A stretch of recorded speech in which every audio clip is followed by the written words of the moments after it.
All right, peace and blessings. Assalamu alaikum, shalom. Welcome, welcome, welcome, everyone.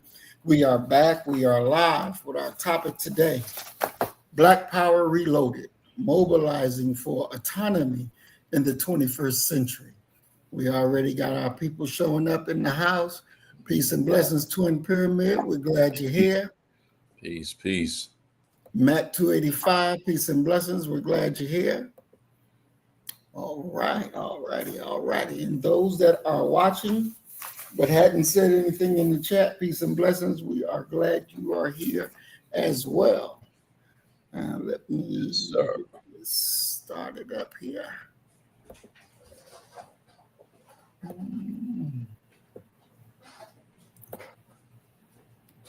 I forgot to get this set up while we were talking. Okay, here we go. So today our program, we're going to be looking at Black Power and coming to the understanding of whether or not Black Power is something that is still relevant today. Dealing with Black Power, some people think is just a historic relic that is no longer relevant, that the framework for Black liberation today has definitely changed. Doc, what do you say? First of all, what is Black Power? You know, I'm getting ready to. If you give me 1 second, I am going to pull up what I would argue is the greatest definition that we have for Black Power. If I can figure out how to get to the Facebook group. I'm looking at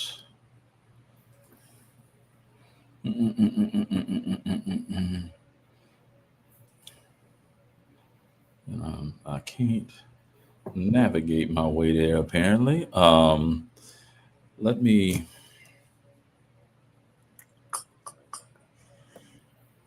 I wouldn't be able to find it. Let me find it real quick. Okay. And it's one of the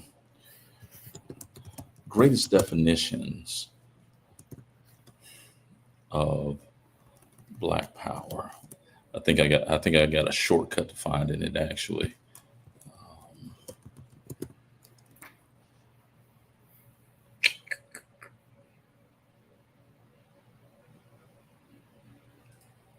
Ironically, it's going to be, if I'm thinking right, yep, it's something I wrote 5 years ago on manhood, race, and culture. It was a part of my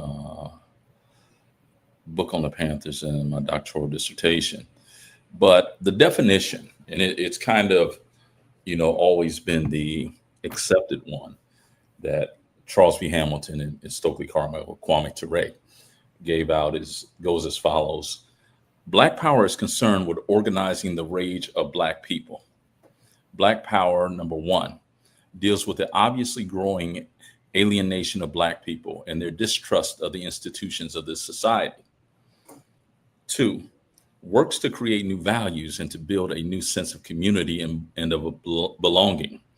And 3, works to establish legitimate new institutions that make participants, not recipients, out of a people traditionally excluded from the fundamentally racist processes of this country. The concept of Black Power rests on a fundamental premise.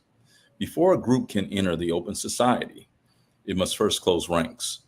By this, we mean group solidarity is necessary before a group can operate effectively from a bargaining position of strength in a pluralistic society. Traditionally, each new ethnic group in this society has found the route to social and political viability through the organization of its own institutions with which to represent its needs within a larger society. The American melting pot has not melted. Italians vote for Rubino over O'Brien, Irish for Murphy over Goldberg, etc. So, for my money, that still is relevant, applicable. One could argue that the recent presidential election with Kamala Harris could have utilized that as a rallying point for Black America. That groups have to, especially when you're dealing with a pluralistic society, groups need to join together for their own good, their own interests. Bless you. It's one of the significant problems that we have in regards to our community, that we don't even make it to the ballot box or to the political debate with solidarity. We've been peeled off with, ironically, identity politics. You have the LGBTQ parts of our community peeled off. You have the women peeled off. The women aren't going to work with the men. And now, you have men who have reacted. And so at the end of all that infighting that we have, what's laying on the ground, laying at our feet, and it's Black power, the potential for Black power. Definitely. Is there a difference between freedom and liberation? I believe that freedom comes from liberation. That liberation is in many ways breaking the chains, regardless of if those chains are political, economic, social, cultural. And freedom is what you do after you break those chains. It's what you experience and what you live after. But to be honest with you, it's very difficult for me to even envision the concept of freedom, because my entire existence, from the moment I hit, we called it safety town. We had this little, it was a preschool thing called Safety Town. From my first engagement with the outside world to this moment right here, it's always been a fight for liberation. And very, very much so, like Harriet Tubman, many of these Negroes that I didn't run across don't even know that they're still enslaved, that they're still oppressed. And they look at me like I'm the one with the problem. Definitely.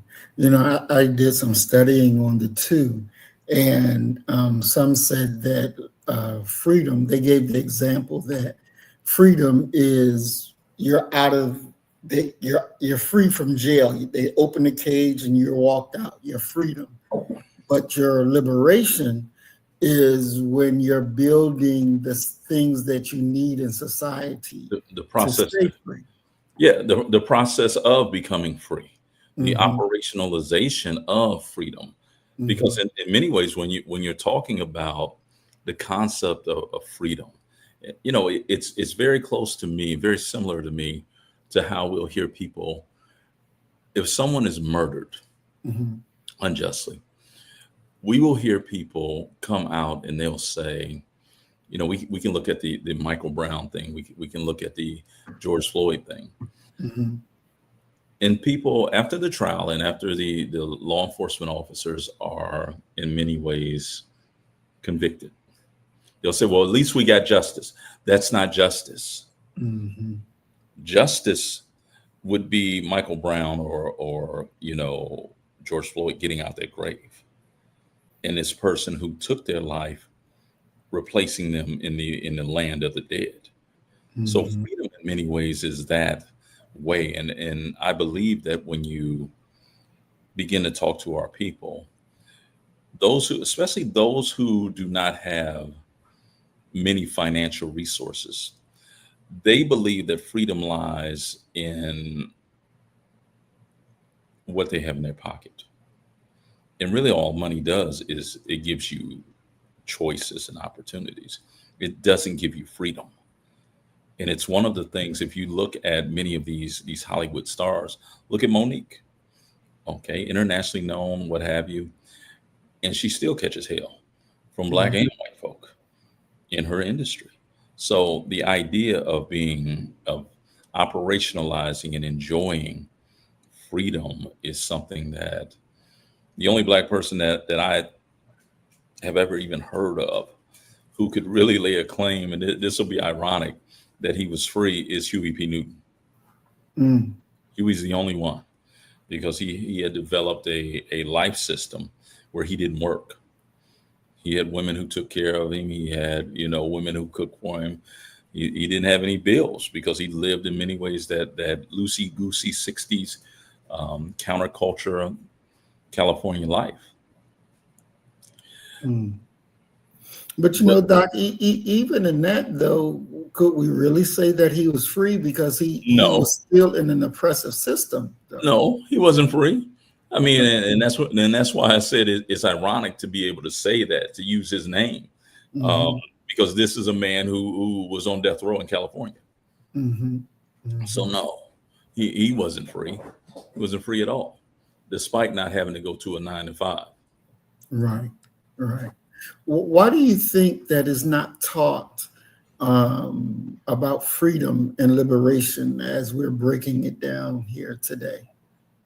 But these are what I would argue are heavy liberation topics that most people not only can't have a discussion about them, they're not even aware of these types of matters.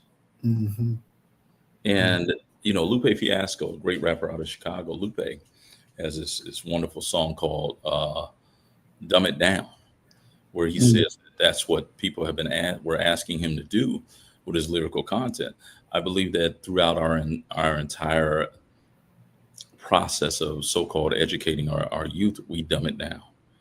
And when you have a dumbed down youth population, Lord knows they're going to matriculate into adults, and that's going to be dumbed down. They're going to be dumbed down as adults as well. I was looking at Conor McGregor, the UFC fighter, and Conor McGregor says that he's working on a great big contract, and he's going to make tens of millions of dollars and what have you. He says, "Don't worry about the UFC. I'm not negotiating with the UFC." He says, "I'm actually negotiating with the White House."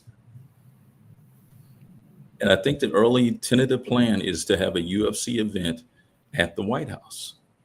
Okay. Really? Probably in that big grand ballroom that this fool is actually trying to make. But in saying that, many of the people that we deal with, many of the people that we are forced to call countrymen, because we were born in the same country, these people are no different from the fickle horde that you saw in Rome. They wanted gladiator games. They didn't want to have, and they're looking for a release. And that release is something to get their mind off of their life, get their mind off of their troubles and their worries. And while they're looking away, they are, for all intents and purposes, having their liberties, their freedom just stripped away from them and curtailed. Wow. Because let's be clear that freedom has gradients. There are gradients to freedom. Think about your boy Puff right now. Mm-hmm. Okay? How free would Puff feel if he had house arrest? Mm-hmm. Mm-hmm. And in many ways, when you're looking at our society, many people are on extreme house arrest. They're so poor that they can't go on a trip. They can't. Some people can't even make it to work. Exactly. So are they free? No, they're not free. But they're a lot more freer than Puff gonna be in a penitentiary. Exactly.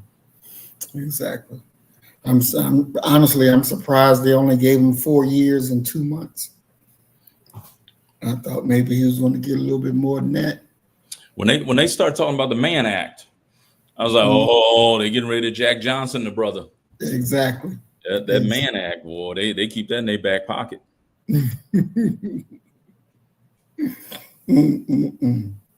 So, Doc, briefly discuss, how did Black Power come to be such a popular phrase? And I think it was last week or week before, you stated that it wasn't Stokely Carmichael, Kwame Ture, who invented or came up with the term Black Power. It was somebody else, but Stokely is the one that made it popular. And I Yeah, couldn't remember that guy's name. Willie Mukasa Ricks, Mm. one of the biggest characters that you will ever come across. In Willie Mukasa Ricks that is my man. Okay, we actually met at a Black Power conference in being held by Jeffrey Oakbar at the University of Connecticut. It's probably about 15 years ago. And you know how you get with somebody and you just click with them. We we, Right. we just clicked. And Willie Ricks is he's a down home boy, and he, old country boy, talk crazy to you, all of that. I'll tell you a quick Willie Ricks story to sort of frame who he is. I brought him to my school so that he could. Hmm. I wanted the brother to be able to talk to my students and what have you. And so he agrees to come. He gets out there, and I can tell you exactly. I can't tell you the year, but I can Hmm. tell you what had just happened. It was when Justin Timberlake had grabbed Janet Jackson's garment at the Super Bowl. Mm. Her Okay. breast fell out. Okay. Now, think about being at a dinner. A president's there. The bigwigs of the administration are there. They come out when somebody notable is there, and that topic came up.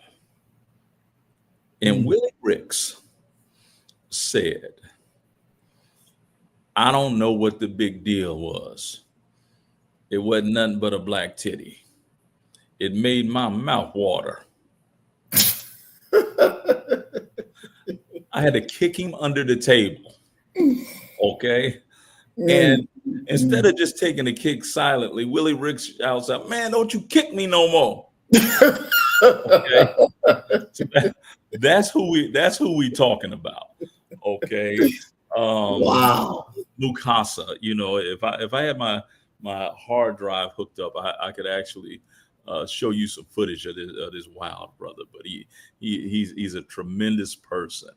But what happened with the 1960s iteration of Black Power?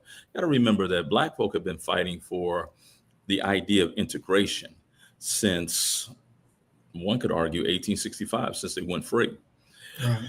But when you're talking about more contemporary times, we see the first major case win that we've seen since what, 1896, when we lost the Plessy case, where the nation sets up separate but equal as constitutional. Hmm. We don't see really any movement in the courts until Charles Hamilton Houston takes on the Heman Sweat case and actually wins. And the Heman Sweat case is rolled into another case, another case, another case, until we get Brown in 1954. Once we get Brown, we fast forward to JFK's assassination, the March on Washington, and 64, 65, LBJ is president. He signs the Civil Rights Act in 64, the Voting Rights Act in 65. And then what's happened about 7 days later? So we have a situation where Black folk are disenchanted with the idea of integration. It's very clear to them that, and James Baldwin talked about this. Baldwin says, and King says this as well after Baldwin said it. He says, "I feel like I'm integrating into a burning house." So Black folk are questioning the idea of even integration. And the final straw is going to be when we have James Meredith trying to do a march against fear. Meredith being the gentleman who integrated Ole Miss. And Meredith gets shot. He's trying to walk from Memphis to his hometown in Jackson, but Meredith gets shot on the first day of that walk. And the Hmm. initial reports are that Meredith was dead. He's not dead. He's actually in Memphis, Tennessee, recuperating in a hospital. But it sets the stage for the last major civil rights march, okay? Because the civil rights activists decided that we have to complete the march, because if we fail to complete the march, the message will have been sent that all you have to do to curtail Black protest is to get ultra violent with them, and then they'll stop. And nobody, of course, wanted that message to be put out there. However, it's during the continuation of that march, and Stokely's on camera talking about this, because many people say, no, no, no, it was Stokely, it was Stokely. No, I can show you footage of Stokely saying that it was Willie Ricks. What ends up happening is that they're continuing the march. And one of the interesting things about Mississippi and the civil rights movement is that different groups owned different areas. Mhm. And as the march is approaching Greenwood, which is a SNCC area, King had to leave, as he always did. King was always going and doing, he had to do Meet the Press or something like that. So he Mhm. leaves the march. The marchers are going to get attacked. Stokely Carmichael is going to be put in jail. Willie Ricks, and Ricks's official job with SNCC was that he was an advanced scout, kind of an advanced organizer. And Mm. when he got to Greenwood, Willie Ricks decided that he's going to change the slogan Mhm. from Freedom Now to Black Power, and he does it. And so when Stokely comes out, he's taught them, the people in Greenwood. He teaches them the slogan, the chant. What do you want? Black Power. When do you want it now? So when Stokely comes out, and Ricks had already told Stokely, he said, "Listen, let them arrest you, but when you come out, you'll give the speech." There in Greenwood, the people have been prepped already. Stokely got up there and said, "What do you want?" And they say, "Black Power." And Mm. so that's kind of the official debut. And that two-word phrase is going to separate the entire movement. You got to remember, the civil rights movement was still interracial. And so when Black Powers debuted, the white folk felt uncomfortable and the white folk left. The white folk went and created their own movements, the women's rights movement, feminism, anti-Vietnam, all of these different movements, all of them grew out of the civil rights movement, the same way that Black Power grew out of it. Mm. Interesting. Now, to my understanding, the only group or the only people who ever really showcased real Black power was the Honorable Elijah Muhammad, the Nation of Islam. Mm, When we look at what they were able to do under that same, well, not under the same, but built their own system, built their own reality, and lived in it, and also had that militant self-defense mechanism with it. Why is not the Honorable Elijah Muhammad and the Nation of Islam given that prominence in our community to know that Black power is what they were exhibiting? because you guys, the Nation of Islam, in many ways, they are for outsiders, they are viewed almost like the Amish or like the Mennonites. You guys are insular. You stay within yourself. You have your own. And then the other thing that can never be discounted for when people are talking about Black Power is Malcolm's demise. Many people bypass the Nation of Islam, and it's an amazing thing when you really think about it. That here you have an organization like the Nation of Islam that built Malcolm being left out completely from discussions about Black Power. And who do Black Power leaders, Black Powerites, I don't care which one you point to, who do they all point towards as in many ways their leader, their spiritual father? It's Malcolm. Mhm. Okay, it's Malcolm. But I think that what you're highlighting is, number one, is valid and true, but at the exact same time,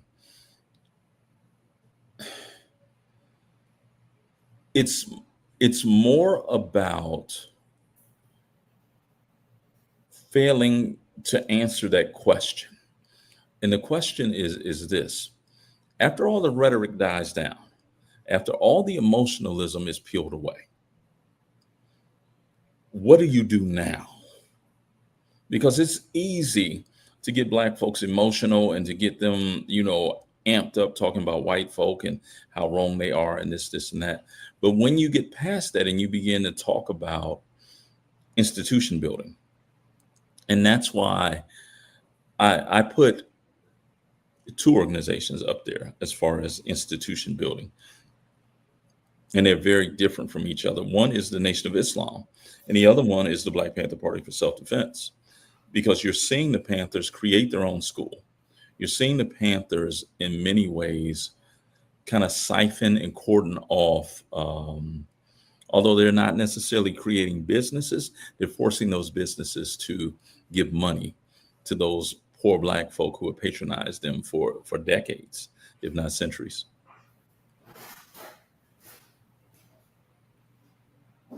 We can't hear you, Doc. Something happened to did you mute yourself? No, I didn't mute myself. I certainly didn't mute myself. Can you hear me now? Yeah, I can hear you now. Okay. I don't know what that was.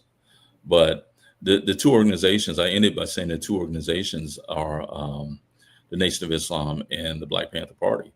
That here you have both of those institutions, those organizations create institutions. The Panthers had the Panther School, where they had the Panther Cubs and things like that, free breakfast for children programs. So they're doing some things. However, the Nation of Islam has what could be argued to be a captive community of believers, of followers who are going to support the endeavors of the Nation of Islam. And the Panthers don't necessarily have that. You have people who are sympathizers and hangers on of the Panthers, but they're not devout supporters of the Panthers necessarily. I think those two things can be misconstrued. Having someone who is supportive and sympathetic, empathetic even, of your cause and what it is that you're attempting to do, that's a far cry from what we see within the Nation of Islam, which in many ways is one could argue that they're lockstep, like a military, like a Black army, that are going to do. The Panthers are not like that. And when you really think about so much of the Panther history, one has to kind of say at the same time that where the Nation of Islam goes in and reforms, because in many ways they're pulling from the same populations. Okay. Right. The Nation of Islam is pulling a lot of members out of prison. The Nation of Islam, the Black Panther Party, they'll tell you that they got a lot of their guys. They didn't have an issue with carrying guns because they was already gangbanging. They was already carrying guns already. So you have those two populations, but now the question becomes, what is the process? And is it even a goal to get that rah out of them and instill some discipline and things like that?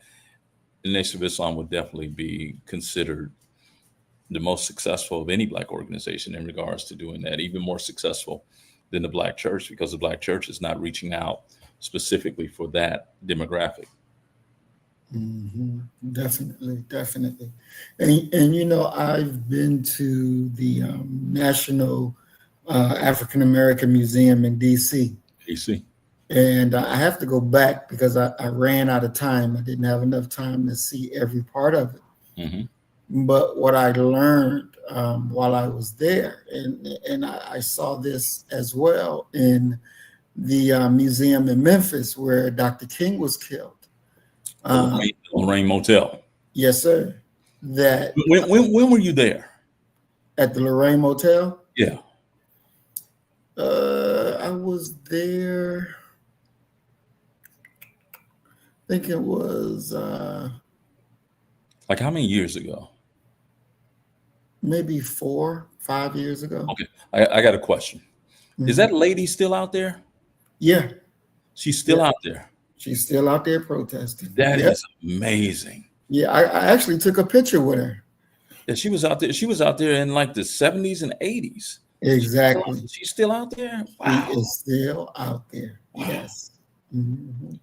Yep, she's still out there, and it's really amazing. Her dedication, Yeah. and she took the time out to talk with us and everything, and really broke it down. Yeah. And I think that that's something that we can never forget, because it's not publicized that the King family did not want, Yeah. to I mean, be no music. They didn't want that. yeah. I mean, that's the reason that I had to ask. Mhm. Somebody that's been there, is she still there? Mhm. Yeah. So they're very dedicated to her mission. Wow. But both of the museums paid high reverence to the Nation of Islam. Mm-hmm.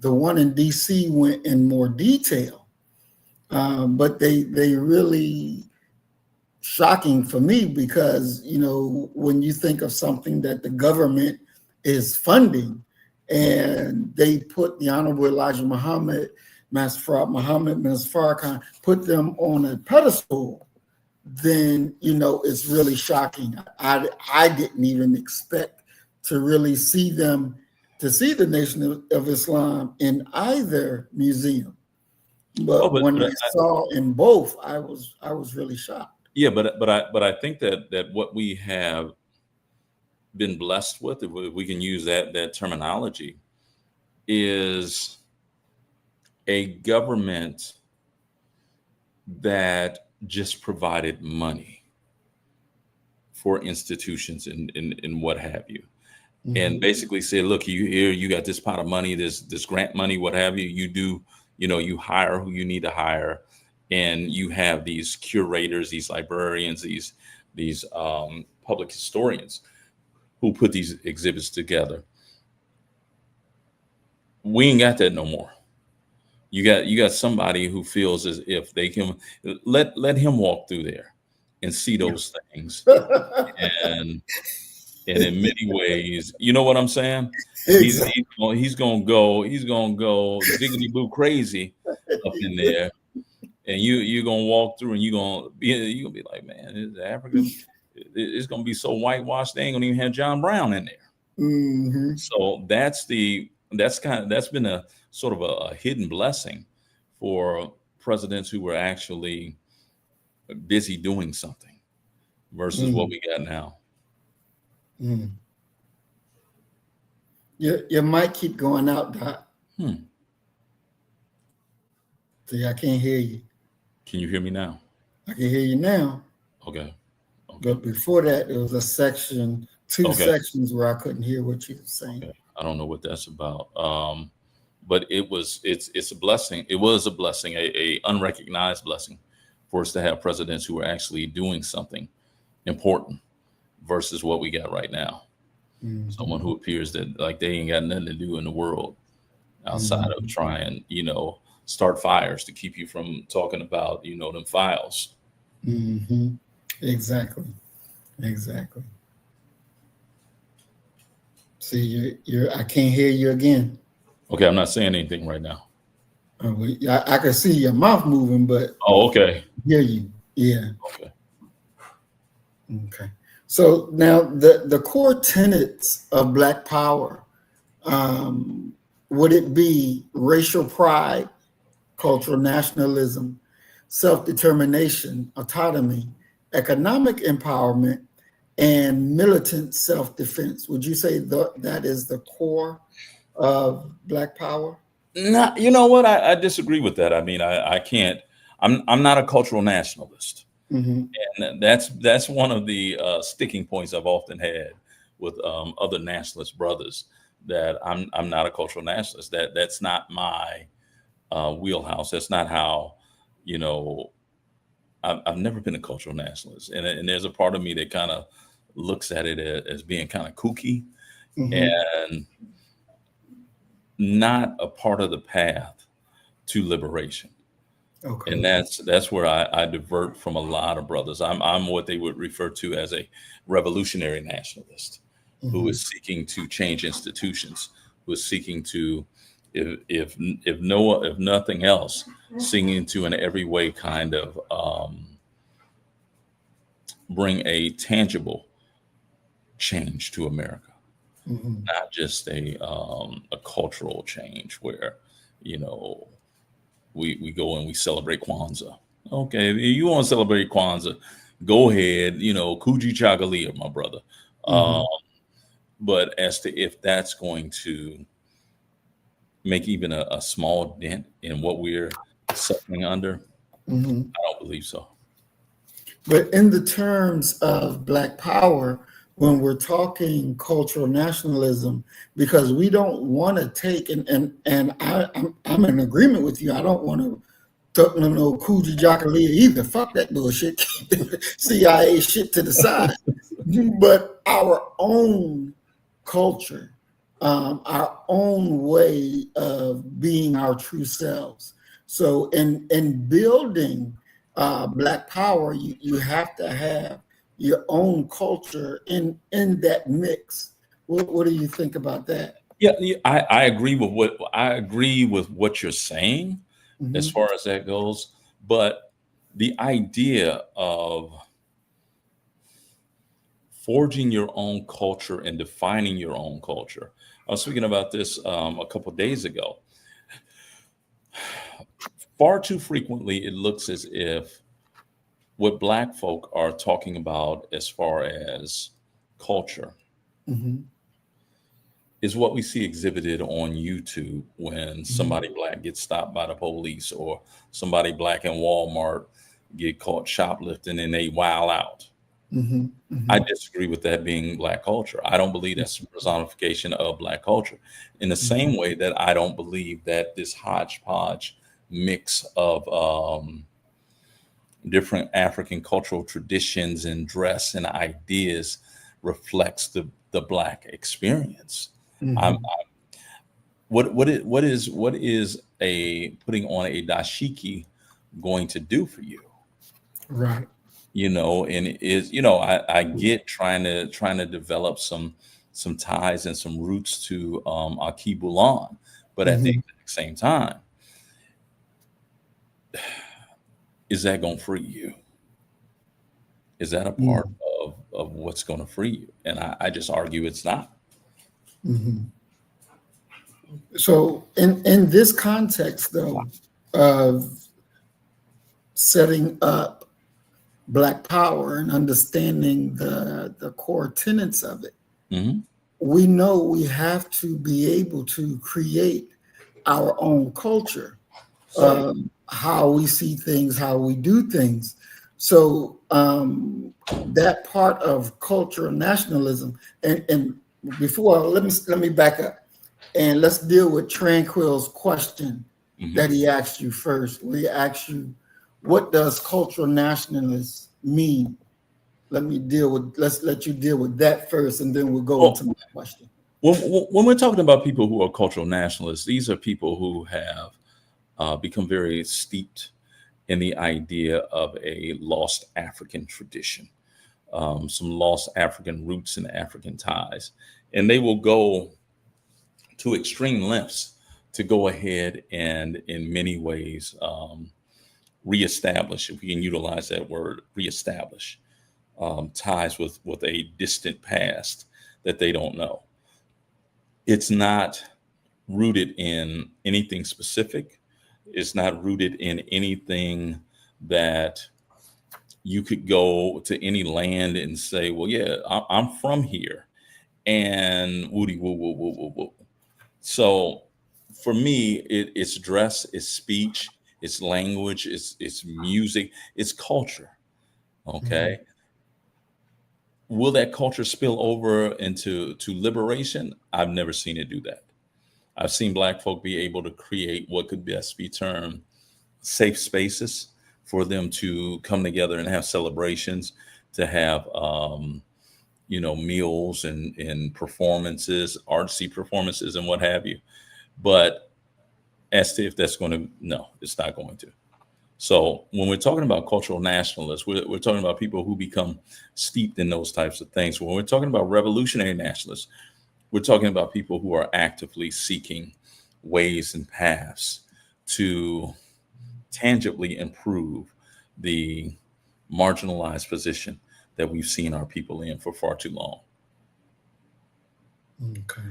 And so going back to the core tenets of Black Power is that the cultural nationalism that we have to have, which would exclude what people see on YouTube as those examples that you were given, that we would have to create our own culture, our own way. See, you're saying something different from what I think you mean. Okay. See, you said cultural nationalism, and then just right now you talked about culture. Mm-hmm. Those are two very different things. Okay. Okay. So if we're talking about a reformation of Black culture, Mm-hmm. that's something totally different from the idea of cultural nationalism. Mm-hmm. Okay. So the reforming, the shaping of culture, that would fall directly into the wheelhouse of revolutionary nationalism, Mm-hmm. because we're talking about taking over our schools. Mm-hmm. We're talking about it's Malcolm's definition that Black folks should control the politics, the politicians, the economy, and the education of their community, just like every other group does. Mm-hmm. That's what we're talking about, and a part of that is a forming of a culture that, if we're being honest, works for Black folk Mm-hmm. and advances Black folk. Let's be very clear about that. Much of what you'll see when you're dealing with those who are adherents to the idea of cultural nationalism, much of that is a part of a withdrawal from American society. Mm-hmm. Mm-hmm. Okay, we have something that's going on right now, and they refer to it as I think they call it the Crown Act, where it is now illegal for Mm-hmm. them to discriminate against you based upon your hair. And I had a back and forth with some students, and they was like, "That's illegal for them to do." I said, "You think that they're gonna come forward and say that that's the reason why they didn't hire you? That's the reason why they didn't bring you in there?" They'll never tell you that, Mm-hmm. but you won't get that position. You won't get that opportunity. Mm-hmm. So there's some limits to it, and the idea that in this Western society that we're living in, that you're going to be able to introduce some of these tenets of cultural nationalism, some of these manifestations of it, Mm-hmm. and be able to survive is foolish. It's foolhardy. I would say it's foolhardy. So you're saying that to have Black power in America, you're saying that's foolhardy? No, the idea that you can go down to a job with Mm-hmm. your hair any kind of way you want to, with some Okay. sandals on, with some, smelling like musk or whatever, sandalwood and musk and all Mm-hmm. of that, with a dashiki on, talking about, well, yeah, I'm here to work. This society is not going to accept that. Now, if you can break off and find land in a way for you to employ yourself and to support yourself and what have you, and y'all want to do that over there, have at it. Mm-hmm. But within this present context, I see it as a lot of cowardly behavior, Mm-hmm. a refusal to get in the trenches with people who have oppressed us for so long. Mm-hmm. Definitely.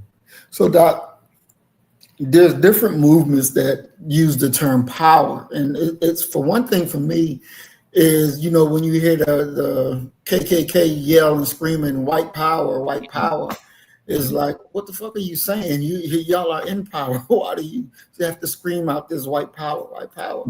But historically, how did the Black Power definition of power fundamentally differ from the liberal or integrationist definition of power? Well, I mean, the idea of power. If we're defining power, and I'm sure that you will appreciate this. Russ Grimm, Joe Jacoby, um, the Redskins, the Hawks. They asked them, "What is power?" And one of them said, "Listen, power is the ability to make something behave in a manner that it doesn't want to, and it's not in its best interest." So when I hit you and I'm pushing you, I know you don't want to go that way, but you're going that way because I have more power than you. I'm going to make you. That's in a nutshell what it is that we're talking about when we talk about power. So now the question becomes, do you have the power to number one, resist somebody attempting to exert power against you? That's number one. Number two, do you have the power and the ability to make that thing, your opponent, behave in a way, act in a way that is not beneficial to them? And one of the central problems that we've had, and we talk around this and we talk about this all the time, that in America, solidarity counts for something, numbers count for something. Okay. When you're dealing with a quote unquote diverse nation, solidarity means something. Look back to the definition of Black Power that Charles B. Hamilton and Stokely Carmichael gave us. Okay. Group solidarity.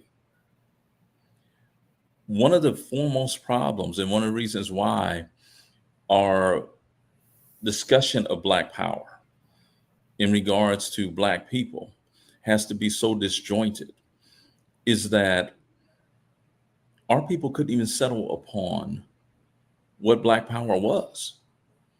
It remained undefined. And in many ways, it was of no use beyond sneaking up on white folk and scaring them and whispering in their ear, Black Power. Because we never came up with, and that's why I rely upon Hamilton and Carmichael's definition, because it was the most public one. But you have a whole lot of other things that are going on with Black folk. And one of them, quite simply, is that we don't want to work with each other. We don't want cooperation with each other. Now, if you want to follow what my plan is, then come on and roll with it. But I'm not going to dare get down with your plan. And it's how we end up with a group like us, Milana Karinga's group, killing Panthers. Let's be clear about that. Because there is no general agreement of even what winning is for us. We can't even agree on that. Okay? How can you not agree on winning? It's like us going ahead and we're going to travel in different cars. And you trying to go to Toronto and I'm trying to go to the Bay Area. We have to agree upon what the ultimate destination is and nail it down in a way that is not so broad that anything could fit in it. Freedom, justice, and equality. That's what we want. What does that mean? Define that, and then maybe we can talk about how do we get there.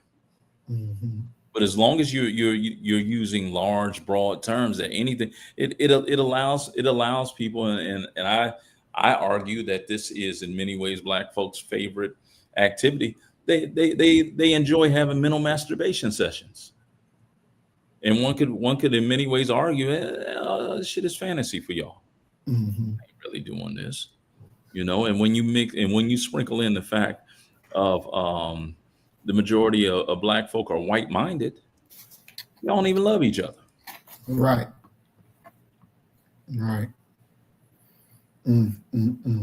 So what about the liberal and the integrationists? How would you define, how would you say they define power to be? Well, I wouldn't, I guess I could separate liberals from the integrationists, but I won't, not here, because I don't think that there's much difference between the two. When you're talking about the idea of integrationist in power. Their idea of power is actually integrating white society, but they don't look at it as white society. They look at it that they're integrating America, a Mhm. colorblind society, and what have you. Despite there never being a moment in this nation's history where it's been colorblind.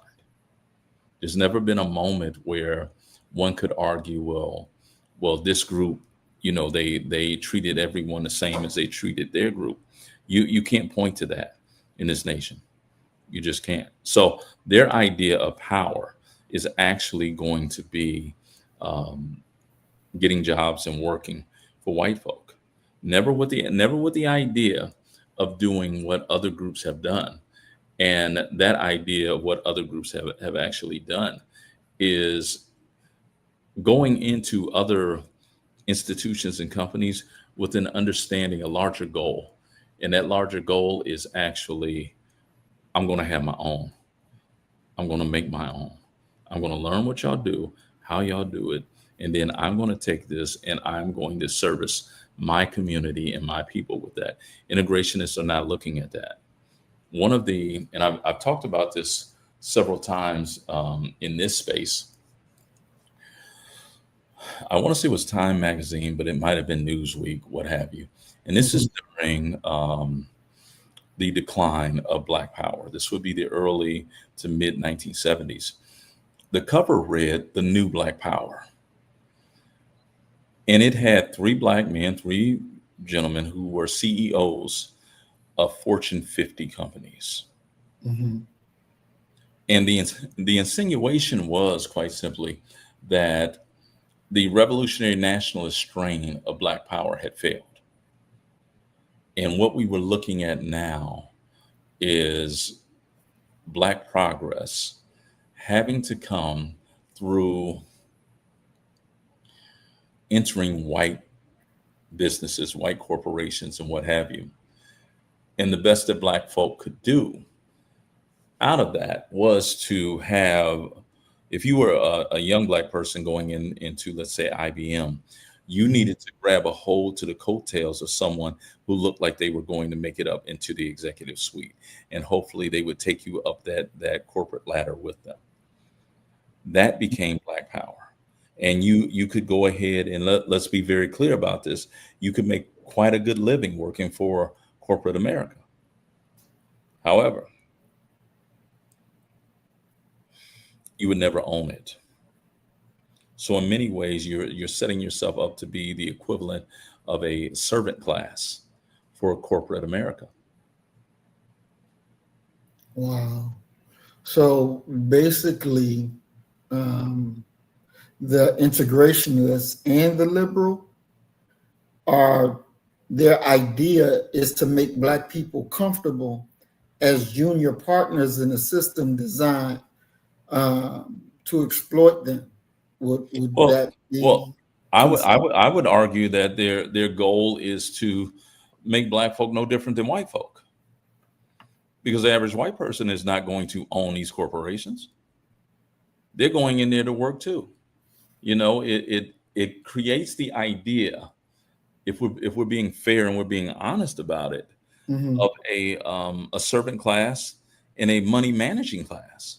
Now, one has to, especially when you're looking at what we're dealing with right now in this society. Is there a middle class? Supposed to be, but don't look like it. Yeah, I mean, there isn't a middle class, because the moment that you have a situation where this quote unquote middle class is no longer needed, their throats get cut along with working class people. They're no longer middle class. Mhm. So there needs to be a reevaluation of the idea of earnings determining your class. One gentleman explained it to me this way. He said, "This is how you can tell if you're an elite or not. Do you notice when your check post? Mm. And if you notice when your check post, You are not elite. Mhm. And there are only two classes within capitalism, and are the elites and the non-elites. Let's be Mhm. very clear about that. Mm, mm, mm. Wow. And so when you're talking about the idea of black power and black uplift within a capitalist nation, and you're not talking about tearing down the impact of capitalism upon black folk, what are you really talking about? You're not talking about even the potential for liberation. Be very clear that the majority of HBCUs, the majority of what it is that we're talking about is predicated upon preparing black kids to go in and work in established white institutions. What other explanation do we have for how many black women lost their jobs and their careers almost overnight? Really, their jobs, because they're not careers. They lost their jobs overnight with the government cuts. Right. That's what they were trained and prepared to do, to go in there and work for the US government, a white institution. In the moment that they were no longer needed, they were jettisoned out of there. And one of the things that, I don't care what color you are, black, red, white, yellow, when you're working within these corporations, you're working within capitalism, what have you, you're never the machine. You're not the machine. That machine's going to continue to run if you die tomorrow. They're just going to they plug another spark plug into that spot. Mhm. Okay, let's be very clear on that. You're not Mhm. the machine, you're the grease. And once the viscosity of grease and oil is gone, what do you do? What do you do with your car? You drive your car to an oil change place. Hey, I'll get this out of here. My car knocking now. Put some more oil in it. It's the same thing with corporate America. The same thing with capitalism. Mhm. Same thing with universities. Doc, you said that they didn't even get together to come up with a common definition Mhm. for what they were saying. Do you think that in their heart of hearts, they really didn't want to be free? They just wanted to have equal access in the white man's world. They didn't really want to be free. They wanted to be able to I go mean, where he go and eat where he eat. that's the goal. That's freedom for them. That's their definition and their understanding of freedom. I mean, Wow. come on. Come Mm, on. mm, mm. One of my mentors, Dr. William E. Nelson, he told us a story that he was at some event down in Atlanta, that the brother who, it was a brother who was in charge, he was the head of Coca-Cola. He Mhm. said, man, look here. That brother's feet didn't touch the ground when he got out that limousine. It was like he glided up in there. Mm. Now, will he ever own Coca-Cola? No. But they're paying him so well. It's no different from a figure like William Lee Brent. No, not William Lee Brent. William Gloves O'Neill, Mhm. who was the gentleman who gave the layout of Fred Hampton's apartment, where Fred Right. Hampton and Mark Clark were killed. Mhm. Why? Because he's trying to ingratiate himself to some people who got something they holding over his head. If you don't do this, then we're going to put you in prison.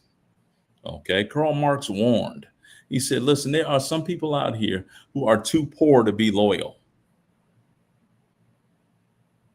Mm, mm, mm. And if you combine economic poverty with moral depravity, where you don't stand for anything, you can't be trusted. You Mhm. definitely can't be trusted, because what's going to happen? Someone's going to come along and they're going to be able to see your misery and your suffering. And they're going Mm, to offer to go ahead and solve that for you. mm, If you do this for me. So is the goal Black liberation, or is the goal to increase one's individual personal socioeconomic status? And I would argue that for the vast majority of our people, it's the latter.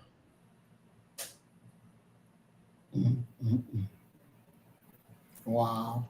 So Go ahead. I watched a video the other day about when the cotton gin and they were replacing the slaves with the machine. Yeah. And you had one black woman talking about work, and I hope I can find this video so that I can show it to you and you can hear it for yourself. But she was talking about work, and she was talking about how it is now that I got it. Hold on, let me see.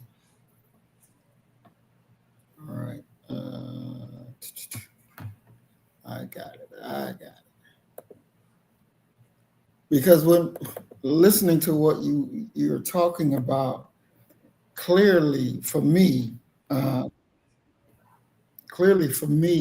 says that these people, and I don't want to call them leaders per se, because I'm understanding from what you just said about definitions that they couldn't even sit their jackasses down and come up with definitions to understand what's being said.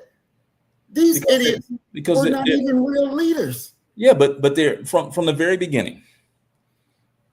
They're in competition with each other because they're trying to get the same membership base. They're trying to get, for some of them, they're trying to get grants. They're trying to get all of these different things. I mean, come on, let's be, and I think that we talked about this when we talked about Chicago and the friction that happened between Chairman Fred Hampton and Minister Farrakhan. Even the Nation of Islam and the Black Panther Party, when they're in the same city, there isn't much cooperation going on right there. Okay? They're in competition with each other. So if people are in competition with each other, they need to knock out all the competition before they're able to go ahead and begin to really settle down and define some things. Mm-hmm. That's a problem. And in many ways, and let's be fair to Black folk, it's not endemic to just Black folk. Other groups do the exact same thing. Yeah, but it's like, go ahead. The other groups not in our condition. We're in the worst condition, and I would think that if you really are about the upliftment of our people to get them out of the situation that we are in, that damn it, you would be willing to sit down and work with one another to figure the shit out so that we can get the right program and start moving in the right direction, because this thing is not just going to destroy the present generation. This thing will work itself through generations to come. They're too poor to think about the future, brother.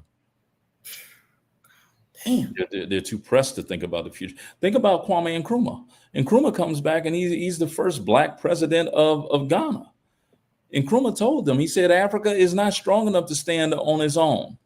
African nations can't stand alone against what Europe is bringing in, what Asia is bringing in. We need to form ourselves together into an alliance.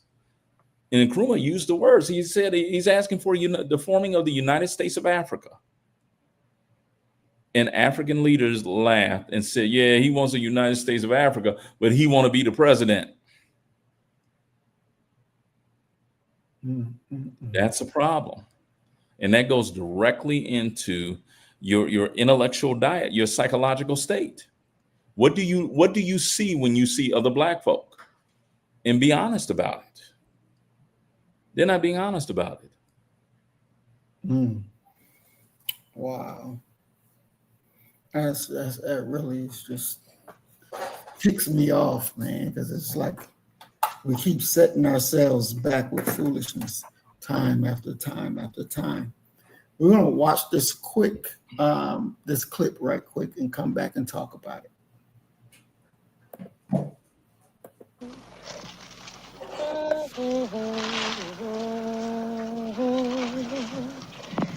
He got to get out and work now, too. How old is he? 59. How much money is he making? He might make $30 this week. What about the machines? They doing that. I think we got 5 or 6 running now, picking cotton. on this place. Does that put a lot of people out of work? Sure do. Sure do. I tell you, it's just put them all out of work on this place, excusing the tractor ball. Sure is. Ain't nothing for them to do. For everything that they picked for $2 or $3 a hundred, I could have done the same thing with this machine and picked for nothing. Let's not deal in numbers, let's deal in percentages. For instance, I would say that just this year, my workforce was reduced about 50%. And yet I was able to handle the entire operation much easier than I had in the past. But primarily because of the use of these chemicals that we use in weed control. This has been the real breakthrough in the farm area, and the elimination of this handwork is the chemicals that have come along. And I don't argue the fact that this wasn't, that they should have this money, but it's still an economic fact that I have got to make a profit as well. Here are two machines that sell for $20,000 a piece. So like any other businessman, I think when the time comes, we try to eliminate as many of our expenses as we have and try to increase that profit margin. Do you own this house you live in? No. This is Mr. Pete's house. Sigmund's plantation is in Clarksdale, a typical Delta town with little industry. Negroes in the county outnumber the whites by 3 to 1. Looks like we're going to be able to continue to operate and operate with less people. And of course, being selfish, all of us, thinking in terms of our own desires, yes, we're concerned about these people, but we're concerned mostly about number one. Well, I'm going to be able to continue to farm and pick cotton and continue to put it on the market. I'm concerned personally with the people that live and work with me. And I think most people are, some, of course, more than others. But you sometimes you become immune to it. You think it's going to change? I believe it is. I believe it. And I'm hoping it do. What do you think is going to change it? Maybe it'll be so, reason I believe it's going to change, maybe it'll be so we can work. Maybe. We'll get a chance to work some. You know, when a person can work and make his own money, he can spend it like he want, can't he?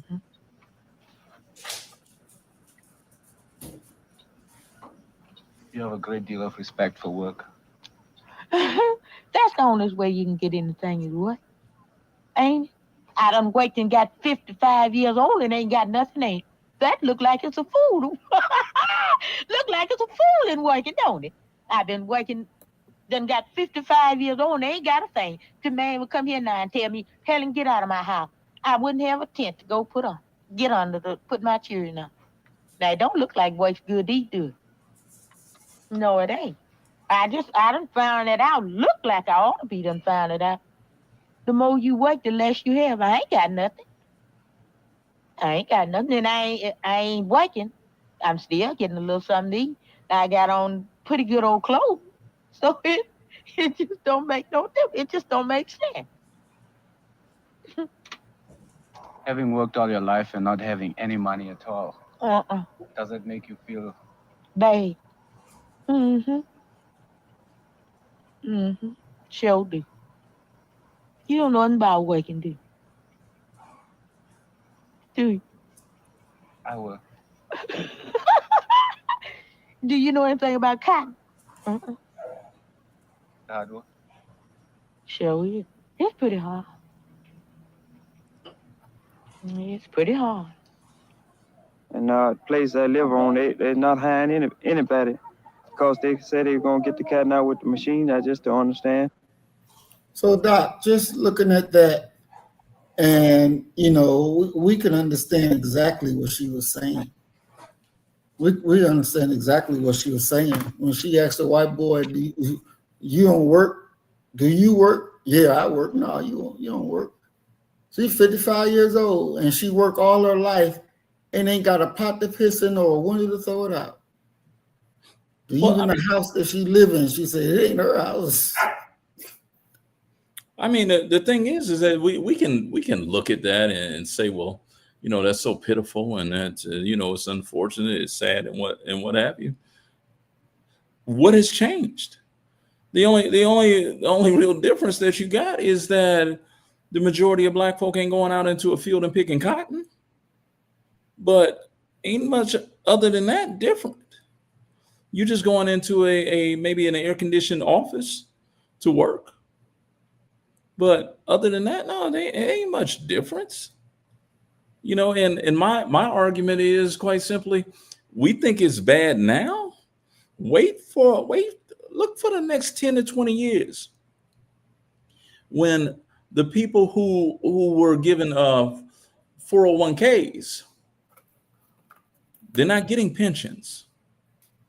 Wait until they hit retirement.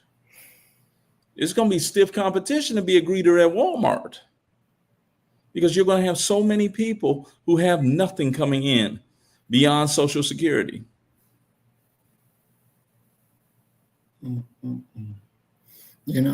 I just think that those in that era of when the Black Power stuff started to pop off, they knew these conditions because they lived it. They saw it with themselves. We live in a modern time. They lived back then. And you couldn't find the love that you needed in one another. I mean, just look at the woman's mouth. Damn, we could not find the love for one another to sit our asses down and figure the shit out. No. And what makes it worse is that when you're looking at, the most radicalized state that we have during that time is California. You got Cal at Berkeley out there. You have Students for a Democratic Society. You got the Panthers out there, the Weathermen, all these very radical, the free love movement, all this radical stuff, right? Okay. They knew it better than other folk. Huey P. Newton is from Monroe, Louisiana. Bobby Seale is from Dallas, Texas. Geronimo Pratt is from Louisiana. Eldridge Cleaver is from Arkansas. Their roots are in this deep South.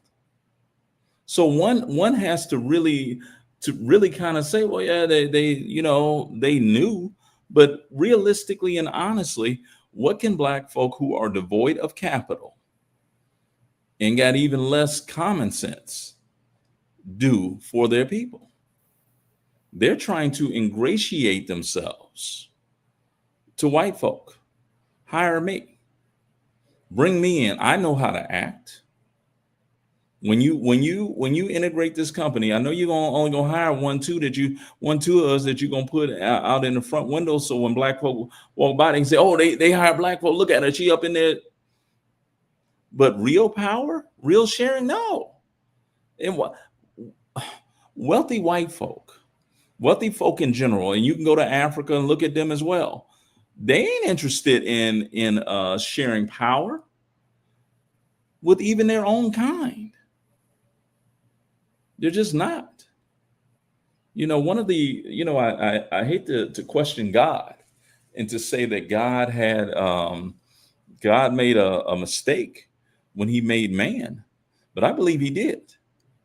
And that mistake is the fatal flaw of enough is never enough. They're going to always want more. And it's the game. It's the game of life. So when you see a person like this, and although that footage was probably from the 1940s, 50s, maybe the 60s. Okay, I got turned around leaving Memphis, Tennessee. I was on my way to Houston. I was coming back home, and I got to I-12 quick, and I mean quick, to the point where I was like, man, I must have been in like a jet, because it took me no time to get to I-12. I had mistaken reaching I-12, which would have took me to Baton Rouge, and then it would merge to I-10 and take me all the way across to Houston. I wasn't on I-12. I was on State Route 12. And so I had to get some gas. I stopped at this gas station and I go in, they didn't even have the digital scale on their gas pumps. They had the rotating numbers still. Didn't have a credit card thing that you could pay for or what have you. So I had to go in.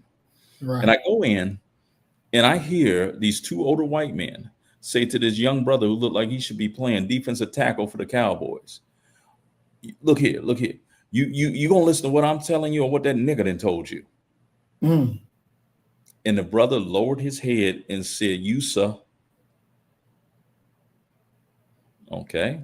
Now, the wise thing to do would have been to turn my butt around and go back the way I came. I didn't do that for whatever reason, thinking that I'm still on I-12. I'm driving past rows and rows and rows of cotton fields. And there was a trailer at the end of those cotton fields with some of those like nylon barbecue chairs that you see, that eventually fray along the edges. There's white folk there with a barbecue grill at the end, and they were just sitting there. And everything in me wanted to stop and say, yo, check it out. Walk that way till you see a major highway and then walk to Memphis. You're free. People are still doing that to this day. And they can tell you as if they're talking about their genealogy, what plantation their people worked on. Yeah, we spent these many years of working for so-and-so, and then we moved down here to so-and-so. They've been picking cotton and doing that stuff the entire time.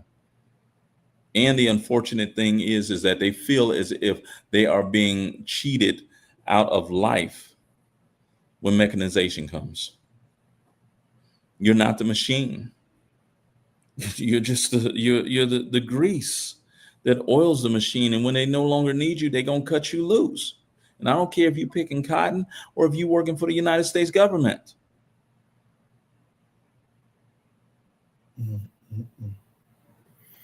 Wow.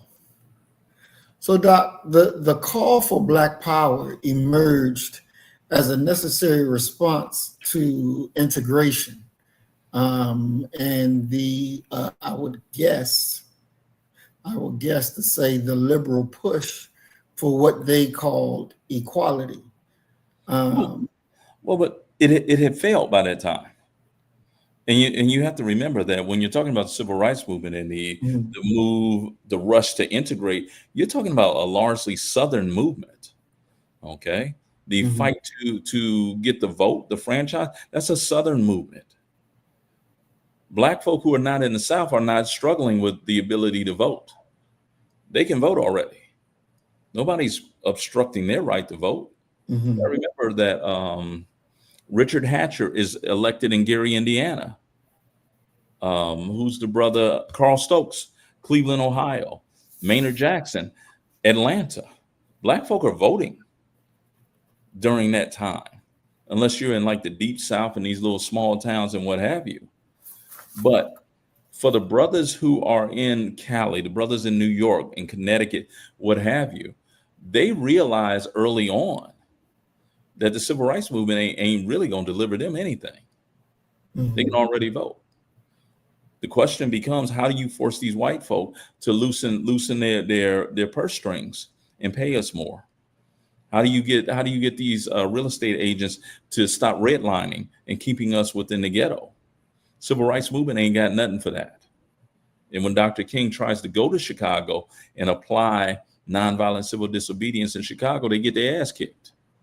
You got King on camera saying, I need some victories, because he knows that the people have lost faith in him. What does Lunch Counter City have to do with Black folk who ain't got no job, that have no money to even go and sit down and have lunch? Right. When do you turn the tide and say quite simply, well, you know what we're going to do? This is our thing. We're going to push our kids towards getting an education and being entrepreneurs to service the Black community. We still aren't there. So, Doc, I want to try to get this timeline right then. Mhm. So, when Stokely and them in the South came up with the Black Power, That's 65. that's 65. But those in the North already had the right to vote. That wasn't their issue. So, did they wait? And you have to remember, Stokely comes out of Howard University. So, when did the North pick up? Or I guess they didn't pick up the slogan of Black Power until after it came out in the South. But what were they doing, or what were they saying up in the North, since the South was dealing with voting and it didn't have shit to do with them? What was their, I guess, revolutionary move, or what were they doing? Were they just sitting around, just chilling till the next thing popped up? The activism is happening in the South. Let's be clear about that. When you look at Freedom Summer, Mm-hmm. you know, with the abduction and killing of Mickey Schwerner, James Chaney, and Andrew Goodman, those two Jews, they were Northerners. Okay, so the North, if you're an activist, the Northerners are in many ways going ahead and going south, trying to solve those problems and not addressing their own, as if they don't have any problems. So when you have Black Power debut in 65, you had the same year that LBJ signed the Voting Rights Act. Mm-hmm. And white folks celebrated and said, we finally conquered racism, this. And then here comes Watts. And you have to remember that American cities burned every summer for a decade. Watts was the first one. Every summer. And the U.S. government even goes and they form this study to figure out why. And do you know what they came up with? It wasn't homelessness. It wasn't unemployment, underemployment. It wasn't any of those things. It was that Black folk get too hot during the summer. And once they get too hot, they get that fever. And this was the advent and the introduction of local public schools and public pools in Black areas. Because all we used to have was what? A watering hole where you go and jump in the lake or the river somewhere. No, they put a pool in there. So when you see your homeboy getting too hot and his eyes get crossed, take him over to that pool, put him in some water. That was their solution to what was wrong with Black America. It wasn't a logical, that they're poor, they're economically impoverished, that they're living almost like they're sharecroppers in an urban environment. That's what King tried to do when he went to Chicago. King is trying to highlight the poverty that Black folk are living in at that time. And he failed. Now, was that what you're talking about? Was that before they did the commission on the riots and came up with the list of the things, the three top three? So like the Kerner Commission? Yeah. This would have been immediately after this mid-1960s explosion and introduction of Black folk as far as rebelling and things like that.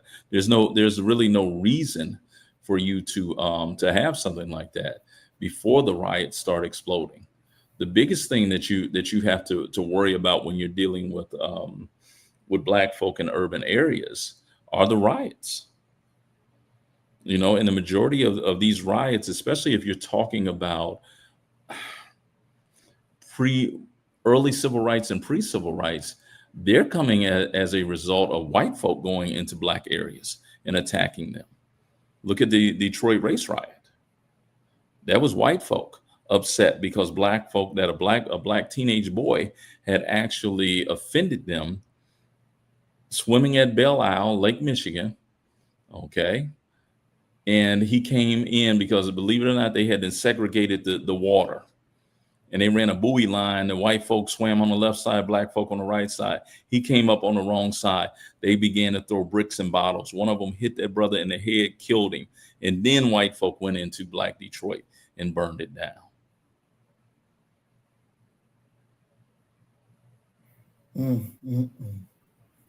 Wow. So let me ask you this: but up north, was blacks riding on the back of the bus up north, or was that just in the South? One could argue, and this is one of the things that I always say about northern areas, and it shadows what Malcolm said in Malcolm's great quote, where he says, "Quit talking about the South. Long as you south of the Canadian border, you South." Mm-hmm. People like to look at the North as if it is a bastion of racial progress. It's not. It just simply isn't. I was talking about this. Ironically, I was talking about this yesterday when I had to take my son Kareem. Let's take Kareem to school. Mm. And I told him, I said, now we had a situation, and I'm in Ohio, and I was in middle school. So this is definitely the mid to late 80s. Mm-hmm. The black kids we didn't get a school bus. We didn't have a yellow school bus. The white kids got the yellow school bus. We rode a city bus. Oh, wow. Yeah, we had to pay 35 cents to ride the Richland County Transit, the RCT. 35 cent there, 35 cent back. And they rode on their own. I didn't go to school with white folk until middle school. Mm. So the idea of what black folk were, we were segregated. My family was the first family to move on our street on Dale Avenue. And once we moved in, all the white folk moved out. Mm. So that's what you're dealing with. And the thing is that when you're talking about black suffering and black poverty, under those circumstances, there's a negative and a benefit to it. Now, my parents, they had to go and they worked. My mother worked at Gorman Rupp. She worked for a white company. My father was a steel worker, so he worked for a white company. So they have to deal with white folk when they are away from the home. When they came home, despite what white folk were probably thinking, that they had us segregated into a black community or neighborhood, and that we were living in misery or poverty, we relished the peace. Period. Mm. You know, it wasn't until middle school, and middle school was hell for me because I was one of the 4 or 5 black kids that they deemed smart enough to be in the college prep track. So we were segregated from all the other black kids who went to school. They called it the B track. Those that they were getting ready for, for the world of work. Mm-hmm. And they would put us in, there would be, at best, you might have 2 black kids in a classroom. At best. And we had, and that was our lot in life.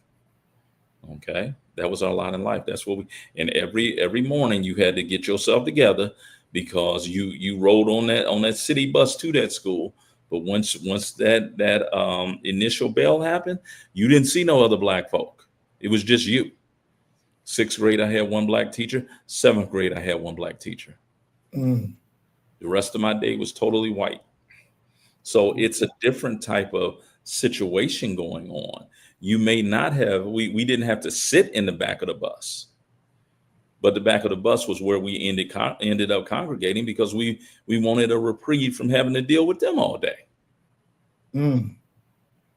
You know, Doc, one aspect of this integration of the schools that's never discussed is the black teachers that had to integrate into the white schools. Mm-hmm. One, why is that part never discussed? And I'll let you deal with that first before I go to my next question. Well, I mean, the thing is it's how people conceptualize the idea of education, and it ties directly into what is your perspective of black folk. What do you think about? And I'm talking about black folk. You know, there's not a topic that gets me more riled up Then when I'm dealing with my students and I'm talking about the Brown decision, my students, when I ask them this very simple question, it always angers me. Who were better teachers, black teachers or white teachers? Mm. And invariably, they say it was white teachers. Every Really? single time. Every time. They believe that the white people were better teachers. And many of them push back against me when I tell them that black folk were better educated. We were more experienced as teachers. We were better. We just had poor facilities and books.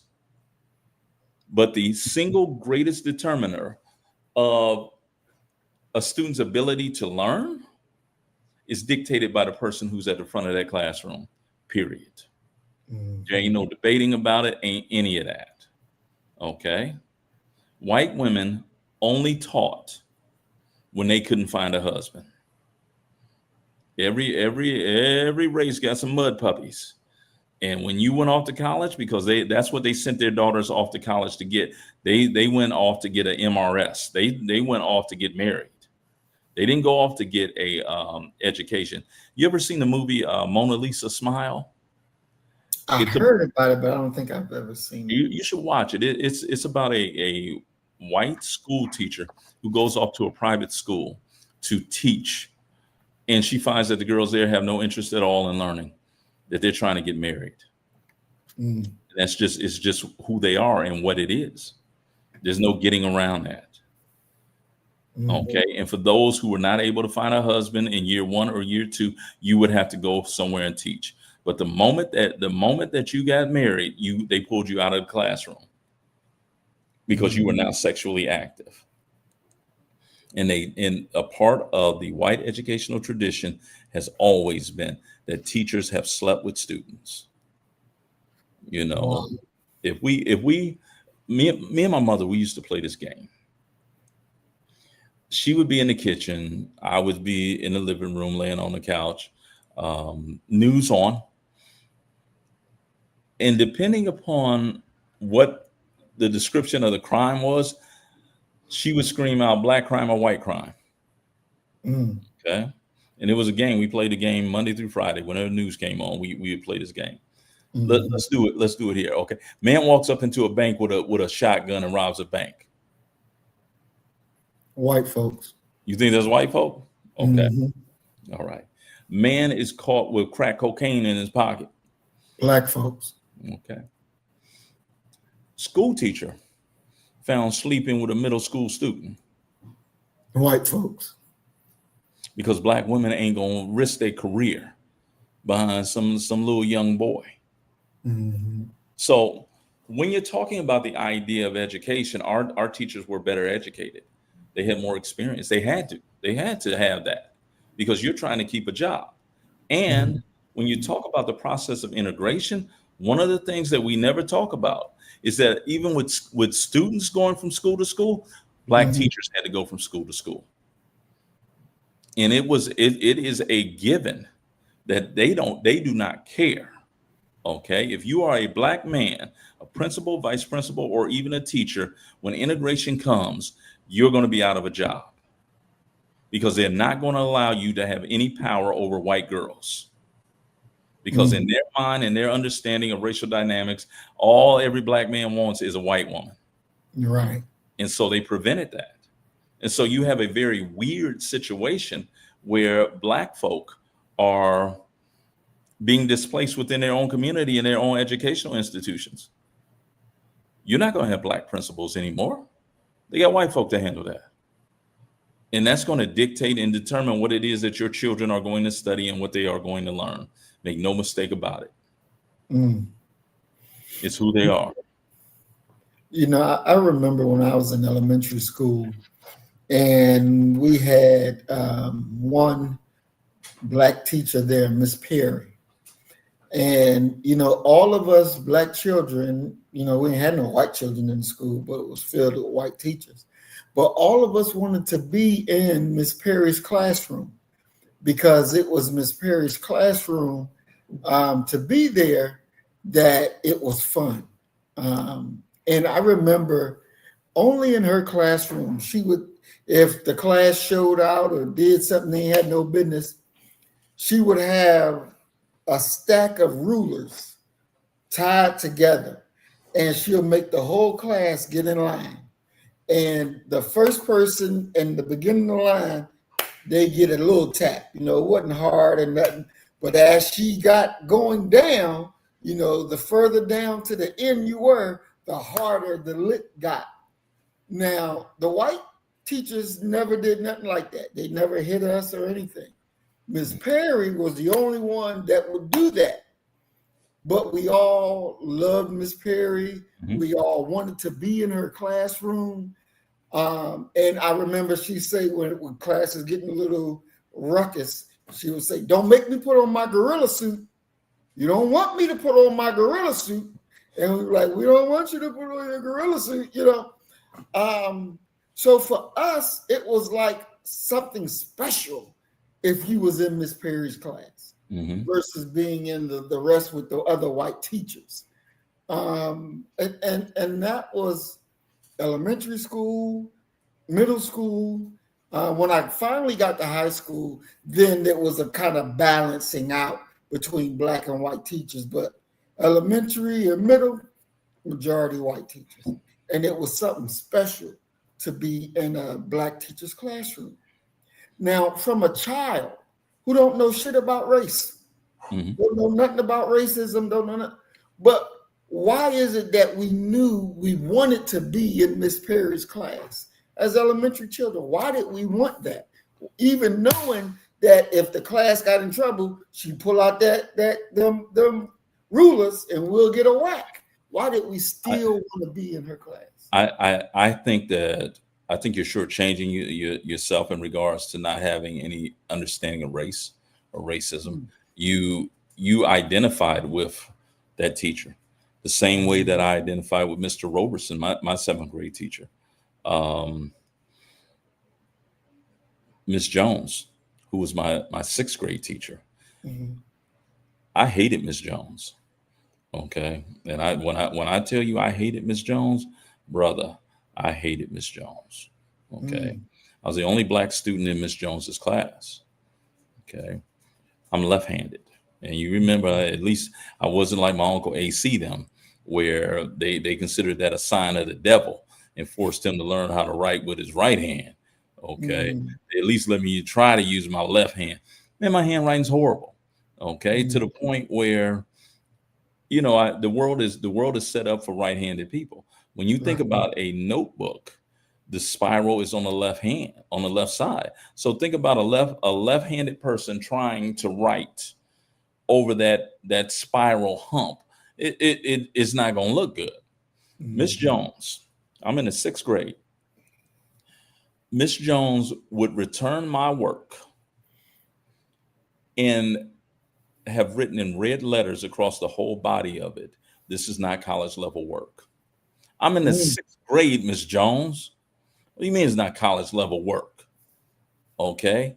She did it every single time. I hated her. I would have to do assignments 5-6 times. Hated her.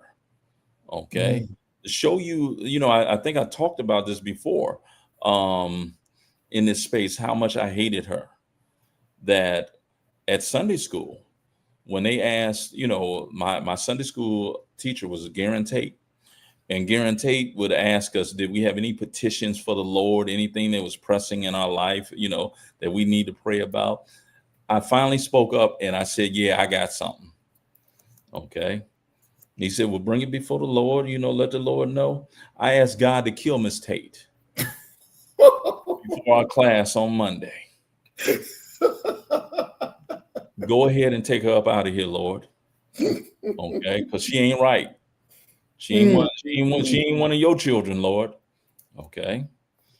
I'm riding home with my mother, and my mother was like, what's going on? You awful quiet. I told her what I prayed for, and she said, oh my God.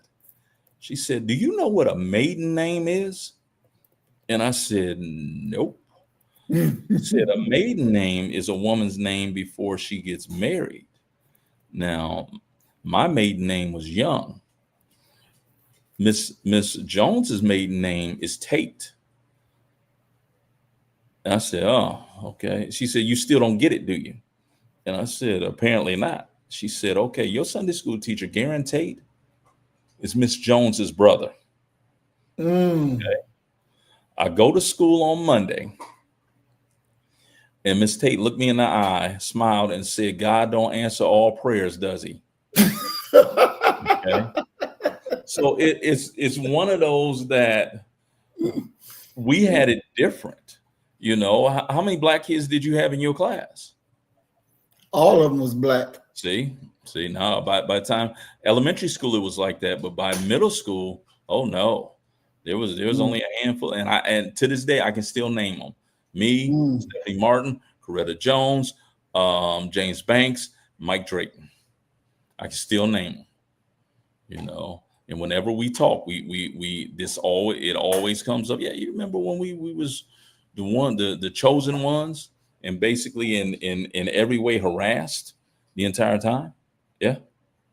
So it's, you know, the idea, it is a fallacious thought and assertion that black folk were not catching hell in non-Southern states. We were, you know, our parents were poor. You know, when you go back and you look at one of my very good friends, Eric Morris, he said this.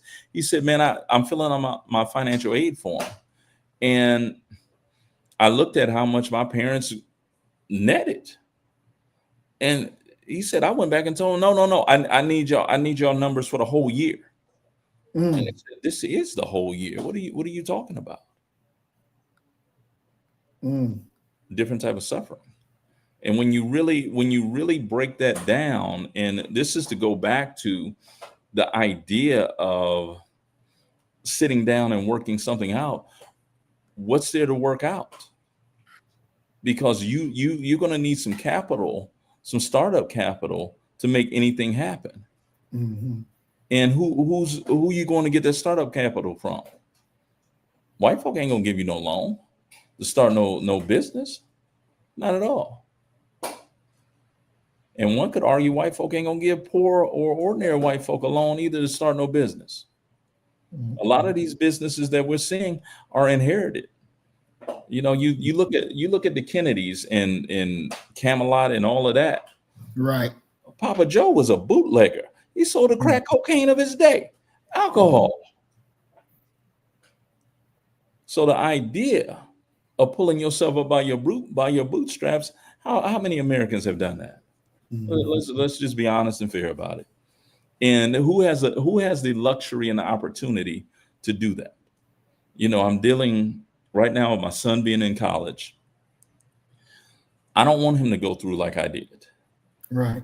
I had to work my way through college. Okay. Sometimes working 4 or 5 jobs.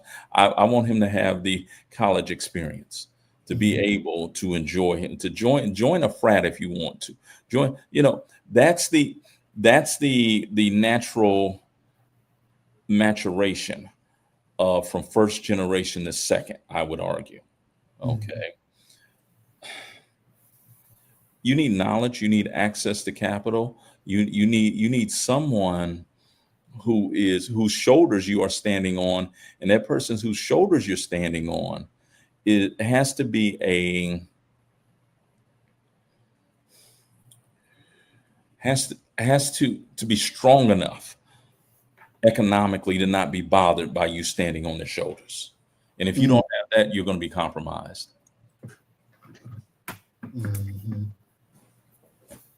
Definitely. You know, one thing that that we definitely have to look at and truly understand is that there's a thing in America where you deal with morality. And I noticed that a lot of these black pastors, when they get on video and they're talking about their president, Donald Trump, and they're always given a moral ground for, you know, treat people fairly, do this, all the moral issues. When the reality is, morality is not a strong point for them. And my understanding is that they have no morality. That's just exactly who they are. They don't have any morality. You're dealing with Satan. You're dealing with a satanic mind. You're not dealing with somebody who sit back and weighs the cost of, this is not the morally right thing to do. So when we're dealing with power and morality, do you think that either our people don't understand power, don't understand that, the president have no morality, that these politicians, some of them don't have morality? You begin to hear some of them start to wake up, like for instance, your girl, Marjorie Taylor Greene. She's starting to speak on moral issues, like the shit just dawned on her that, this shit ain't right. So what is the fundamental problem with us understanding power versus morality in the political structure of America? I don't think that there is a problem there. Just being honest with you, I don't see that as a problem. What I see is that whether you recognize it or you don't recognize it, what can you do? I see an inability to fight back, if I'm being honest. It isn't that our people think that they're good white folk and they haven't woken up in this. Let's say all of them are woke. Let's say all of them have the consciousness that we have. Okay. What can we build? What's the path to building something? One of the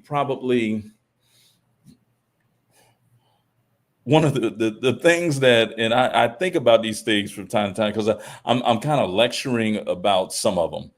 Right now, my survey course, we're dealing with World War I and the idea of how America changes while the new immigrant soldiers are away.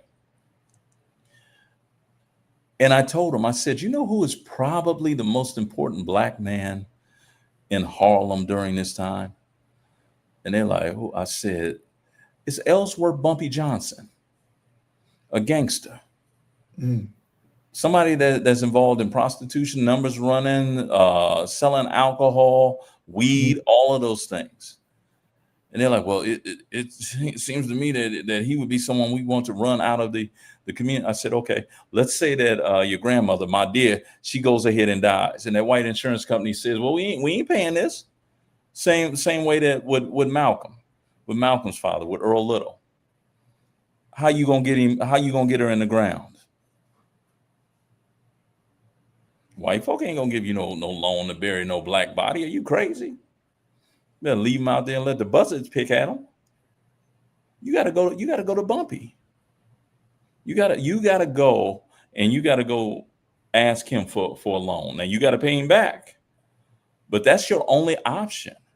And in many ways, we're really talking about the need of capital. Where do you get your capital from? And as long as you have to go somewhere and you have to beg white folk for your capital, people who are benefiting by keeping you boxed out of business, how can you win? Where are the black hedge fund managers? We put our money in hedge funds like everybody else, right? Right. So where the black managers at? Or is the only game in town, the only game that we trust, going to be white hedge fund managers? It ties all the way into what do you think about black folk? Do you if your life was on the line, you want a black attorney? Yeah, I do. If you had millions of dollars to invest in what have you, you gonna hire a black man to manage your money, or you going over there with the Jews who know how to work the figures and the numbers? Those are all. I would still be with the black people. Yeah, I'm talking about black people, not you. But those are very important questions because they delve right into the idea of who you are psychologically. How do you conceive and are concerned with Black folk? What do you really think about them? Mm. And until you feel good about your own, and we're talking about a numbers game, we're talking about a place where collectivism matters. You're probably in a losing battle, man. And I was thinking about the question that you raised, and I would think that our people that would think like us would understand the importance of getting involved in politics, running and winning, and making that system work for us to the degree that a governor or even president would have to come and say, we're going to kick your ass out of office. And then at that point, like they did during Reconstruction, instead of accepting getting kicked out of office, then our people, we would have worked so diligently that our people would understand now it is time to pick up the gun and go shoot some people in their asses, because revolution has met its mark. Because we worked the political system, we voted in whom we want, and now a governor is going to remove us from office because we're being too Black and too strong. We're doing right by our people. Or a president saying, we're going to get you up out of office because you're doing what we would consider the wrong thing. I think at that point, revolution, physical revolution starts. It has to start because you've done everything right. You've worked the system, you've produced good change for your people, and now higher ones want to throw you out of office. Well, then it's time for a goddamn revolution. We're going to pick up the gun and we're going to bust you in the ass. Period, point blank. I mean, I hear wholeheartedly what it is you're saying. I really do. And I would like to move the discussion away from the hypothetical. Okay. And let's look at when that actually did happen. Mm-hmm. Okay. Mm-hmm. It did happen with Adam Clayton Powell Jr. Mm-hmm. Adam Clayton Powell Jr. held tremendous power. Sure did. Within Congress. Mm-hmm. Okay. He publicly called himself the baddest Negro in America, and he was. Mm-hmm. Okay. Now, what happened when them white folk decided that they would strip him of seniority? Mm-hmm. Not a damn thing. Mm-hmm. Because you're not following. I can't believe I'm gonna say this. My wife is gonna kill me for saying this, but you're not following the advice of Sugar Free. Okay. If you stay ready, you ain't got to get ready. Mm-hmm. We're not ready. We're not ready for anything.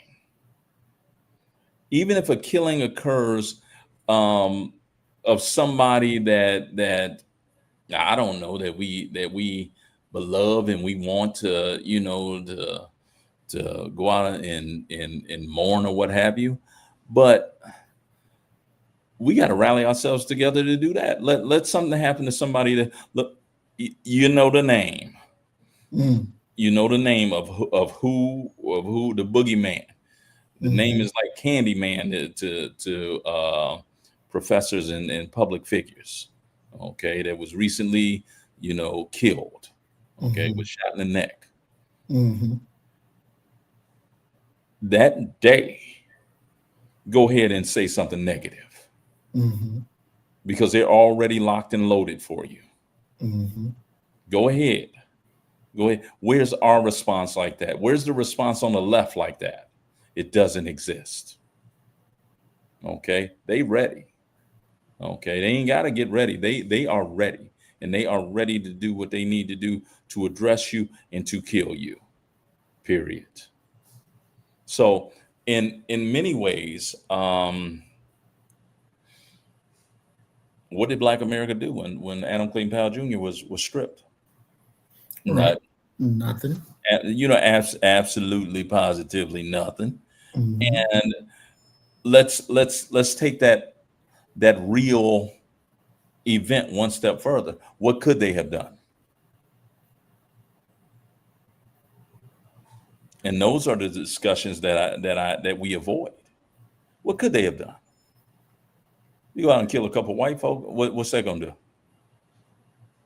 I think that if our people were organized properly, um, Adam Clayton Powell, if he could have collectively done better in his organizing Black people, not just in Harlem, but in every part where we are, and when they made a move on him, then those of us that are in different cities, we could make a move or should have been able to make a similar political move.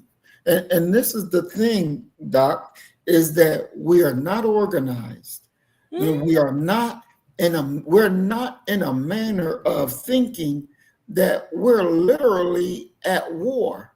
Yeah. We don't think like that. If we look at Hugo Chavez, when he was alive, and the United States government set up a coup to get his ass out of office.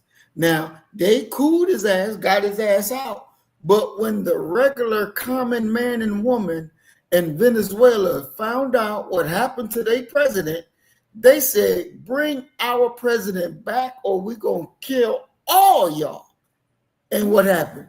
They brought the president back because he did things that connected him, not just connected, but soldered him to his people. Having TV programs every day where he get down there and take phone calls and questions from the people and answer them right there in real time and set up programs that's going to help the poor people in real time. So they understood that their best self-interest was in El Presidente. So when the powers that be moved on El Presidente and got his ass out of there, they moved on them, and that forced them to bring his ass right back. But what should have happened after that, he should have prepared somebody that was going to be coming after him, knowing that the CIA just failed on this one, but they probably will get you on the next one, which they did and gave him cancer.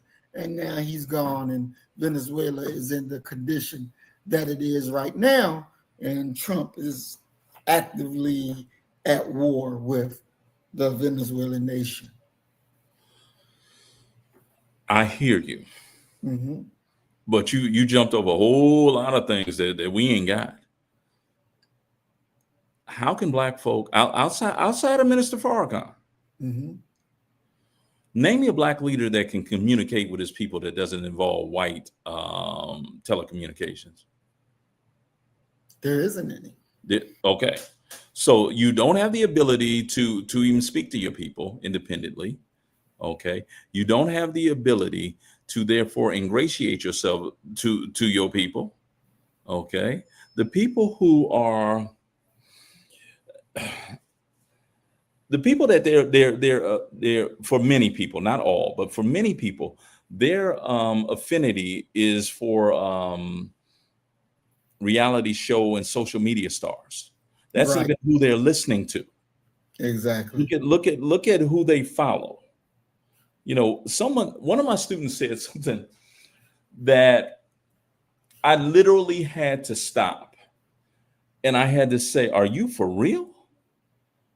During the introductions of who they are, where they're from, what their major is, and what have you, I asked them to name either a hero or a shero. Just trying to get to know them a little bit, encourage them to talk in the classroom. And I had a student say to me, my hero is Hosea Williams. Like, okay, yeah, impressive. Okay, National Baptist Convention. Yo, I had never heard anybody say Hosea Williams was their hero. I'm thinking that maybe she's part of the Baptist church or whatever. Because he's the grandfather of Portia Williams, who is one of my idols. So your adoration has nothing to do with all that this man has preached and hollered and screamed and built for Black Baptists. Your adoration flows from the fact that his grandchild is on the Real Housewives of Atlanta. And she said to me, I wasn't aware that he did no whole lot as no preacher. I watch it every day. You know, what is your show me your intellectual diet, and I'll show you your mindset. Okay? When I ordered my students to read Ralph Ellison's The Invisible Man. I just said the Invisible Man. I forgot to say Ralph Ellison, apparently. They brought The Invisible Man to Clear Dude. Lord have mercy. When I had a student who asked me if James Baldwin was one of the Baldwin brothers, like Alec and Stephen. We're that far away. And it's because you've allowed people to pour into what is your most precious vessel, the minds of your children. You know, Winston Churchill, if they just looked at white folk history, Winston Churchill said that the greatest investment any nation could make was in books and bottles, education and babies. And here we have our people out here with bonnets on their damn head, talking crazy. Ain't no way. Ain't no way. Wow.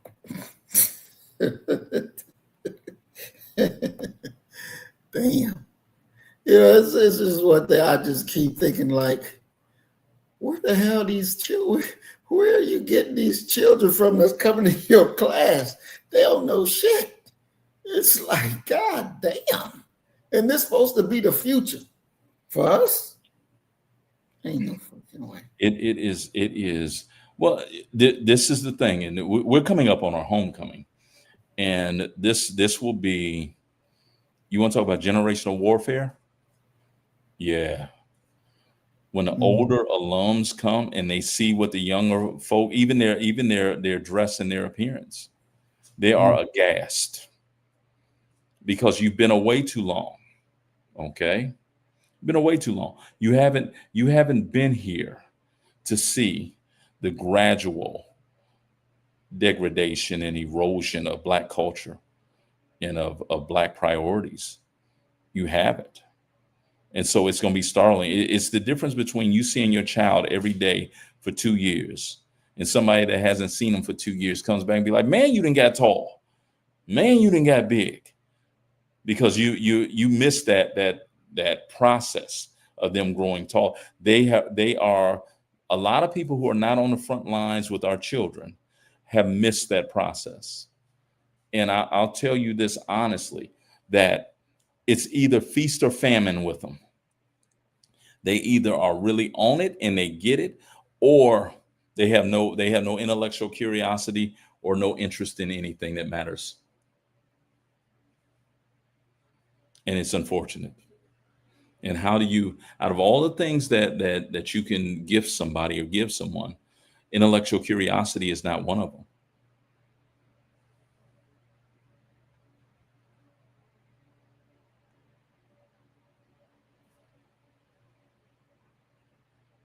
Now, I can't hear you now.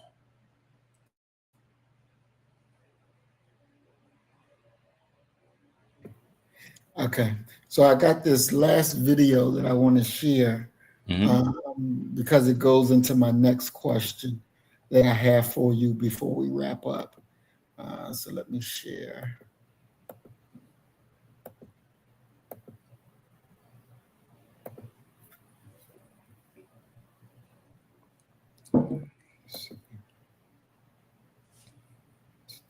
Oh God.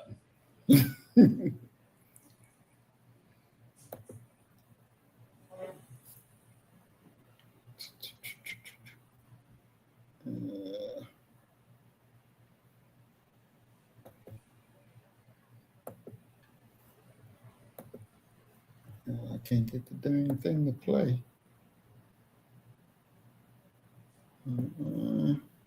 Go ahead and sing it for us.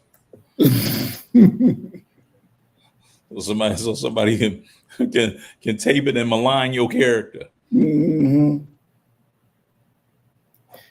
Anyway, I can't get it to play, but as we can see, the little black girl, let me blow it up a little bit.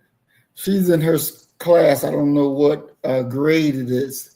She's a 6-year-old student, so she's probably in the first grade. And they're singing happy birthday to her. And then the teacher says, well, let me sing you my version of it. The remix. She goes like, you look like a monkey and you live in a zoo. And, you know, she goes on with the song. And this is warfare, psychological warfare on our children that we willingly send them to be treated like this. And I wish the video could play because you couldn't see the way the black child is looking as this teacher is singing this to her. So, Doc, my question to you, if the defamation and dehumanization, Could you take that picture down? yeah. Let me stop sharing. Okay. So if the defamation and dehumanization of Black people are acts of ideological war, what specific non-negotiable cultural and ideological weapon deprived from Black power and Black nationalist thought must every Black adult be trained to wield to defend the minds of our children against perpetual psychological subjugation? Number one, we need to inundate our people with multiple forms of literacy. We have to fight back against cultural illiteracy, historical illiteracy, and illiteracy in general, and also have a transfusion of courage. Okay. And this is what I'm often talking about when I talk about how we'll get up in arms and we'll act a fool, I'm gonna kick your ass and blah, blah. No. And you can do that later. But at this moment, we need to be ready, locked and loaded, that she'll never teach again. Okay. She should never teach again. Get her up out of there. And until you have the requisite power to make that happen, you're just spitting in the wind. Okay. And this is why you have to battle for your freedom, for your liberation on every front. It ain't enough for you to just be carrying a placard and a sign, okay, protesting something. You need to be registered to vote. Fight on that end. You need to spend your dollar in places that are more receptive to helping the Black community. Every single turn, you need to be fighting. You need to find a way to resist, a way to fight. But the problem is, quite simply, honestly, those are luxuries for many of our people. Many of our people are so busy trying to keep their head above water that they can't even think about anything like that. And that's unfortunate. And the system, the very system, as a matter of fact, ironically, it is it's the invisible man. It's Ralph Ellison's Invisible Man. There's a great line in there where they say, just keep that nigger boy running. And that's in many ways what this society does to not just Black folk, but poor folk and working class folk. Keep your ass running. Okay. And anytime that you got away from that job that you're trying to subsist on, you better spend that on finding a way to get another job. So that's us. All right, Doctor, we're going to move to our closing comment. My last question that I would like you to answer while you're doing your closing comment is, what is the single most critical, non-negotiable price of admission, the sacrifice or commitment that every Black person must be willing to pay or make right now to move from talking about Black power to successfully securing and defending the reality we need as Black people? Once again, brother, you are right. I get tired of saying the same thing. This is the highlight of my Saturday, especially considering my Yankees then got beat in game one. My Buckeyes are winning, but we down 0-1 to Toronto now. But this is the highlight of my day and really the highlight of my week. I love my time here with you guys and what have you. But what's the single most important thing? You have to, number one, study this stuff. And after you study it and you understand and you've immersed yourself in the literature and the knowledge and what have you, then you got to have the courage to act. You have to do something. I always use this analogy that if you're sitting at a table at a restaurant or even at home and you want some salt in your food, that salt ain't going to magically get up and shake itself onto your food. You got to do something to make it happen. And in many ways, liberation and freedom are going to be the exact same thing. Any movement towards liberation is going to be heavily predicated upon the idea of what is it that you're willing to do? What are you willing to sacrifice? And are you unselfish enough to realize that the small things that you may do, as Huey P. Newton said, we must always remember that to move one grain of sand is to change the world. So whatever those grains of sand are that you're going to move in our battle for liberation, do it. And do it well. And don't shortchange yourself. And don't dare think that you're the only one that's in this battle. You're not in this battle alone. Many of us are in this battle fighting on a daily basis. So the biggest thing is study and learn what it is that you can do, what you need to do, what is a goal, and how do we develop a plan to meet that goal, regardless of what that personal or group goal is that you set for yourself as a participant or as an individual. You got to do it, though. You got to do it. And don't sit around pontificating and having paralysis by analysis, because you're going to learn about this revolutionary struggle by doing it. You're going to make some missteps. Hopefully they don't cost you your life. But that's a part of the learning curve. And once you recognize what that misstep is, you can go ahead and ensure that future generations don't repeat it. And I yield, brother. Love you all. Love you too, Doc. Beautiful, beautiful, beautiful. I want to take a second and welcome the rest of our audience in. Brother Norma X, peace and blessings. We're glad that you're here. It looked like he's saying... Oh no, man! He had to say that shit. I hope that he a Mets fan. Okay, because they got as much a chance of winning the World Series now as he do. How shit is that? And we got Earth Angel 1105 remix, peace and blessings, Queen. It's good to see you in the house. Brother Willie Rivers, peace and blessings, big bro. Glad to see you in the house. Twin Pyramid, peace and blessings. Glad to see you in the house. Tranquil, peace and blessings. Glad to see you in the house as well. Brother Roy, peace and blessings, Brother Roy. It's good to see you in the house. And Mac 285, it's good to see you in the house. Peace and blessings to all y'all. Y'all definitely help make the program go. We love y'all. We ask everybody that's here to like and share the video. Please like and share the video. And I'm going to say for my closing comments, thanks, Doc, for your profound insight. Remember this. Black Power today is the relentless commitment to Black nation building. It is the principle of do for self applied. We must control our economics, protect our institutions, and defend our culture unapologetically and completely. Now, go back to our culture.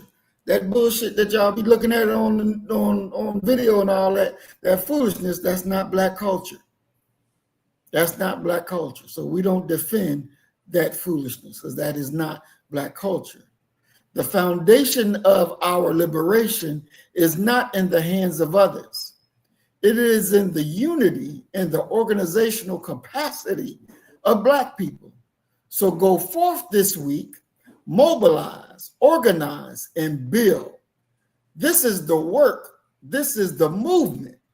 This is Black First. Until next time, we send peace, power, and love. And as we always say, you kill the nigga in you, and I'm going to kill the nigga in me, and our God will reign supreme. Peace, blessings. Assalamu alaikum. Shalom. Peace. So you better get the message and get it straight. You're going to need some bridge work. It's simple as that. Because we're living in judgment. We're living in implementation.